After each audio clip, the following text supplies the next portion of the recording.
ছোটবেলা থেকে একসাথে পড়াশোনা করে বড় হওয়া বন্ধুদের দীর্ঘ ৩০ বছর পর আবার একসাথে এক জায়গায় দেখা হচ্ছে।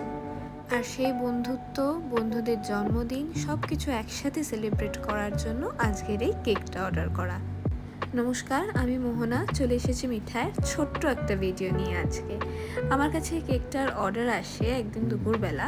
আমায় যে এই অর্ডারটা প্লেস করেছিলেন সে কল করে বলে যে আমরা বন্ধুরা দীর্ঘ ৩০ বছর পর আবার নতুন করে দেখা করছি। আমরা সবাই ছোটোবেলা থেকে একসাথে পড়াশোনা করে বড় হয়েছি। তো আমরা চাই একটা কেক যেটার মধ্যে 7টা ডিভিশন থাকবে আর আমরা 7 জন একসাথে যাতে কাটতে পারি। এই কেকের স্টাইলটা এখন খুবই ট্রেন্ডিং, ইনস্টাগ্রাম খুললেই মোটামুটি দেখা যায়। তো আমিও লেগে পড়লাম কেকটা যেমন ওরা চেয়েছেন সেই অনুযায়ী করে দিতে। ওনাদের রিকোয়েস্ট ছিল একটু ফ্লাওয়ার্স থাকবে, একটু পেটালস থাকবে, অথচ 7টা ডিভিশন থাকবে, কিন্তু খুব ফ্ল্যাট লুক যাতে না আসে। যদিও একটা এআই রেফারেন্স দেওয়া হয়েছিল, তো আমি চেষ্টা করেছি যতটা সম্ভব সেটা মেনটেন করে করার। কালার প্যালেট রেখেছি হালকা ব্লাশ পিঙ্কের ওপর, আর তার সাথে হোয়াইট অ্যান্ড অফ হোয়াইট দিয়ে শেড করেছি, যাতে এই যে ডার্ক কালারগুলো দিয়ে নামটা লিখছি না, যাতে এই ডিটেলসগুলো খুব সুন্দরভাবে ফুটে ওঠে।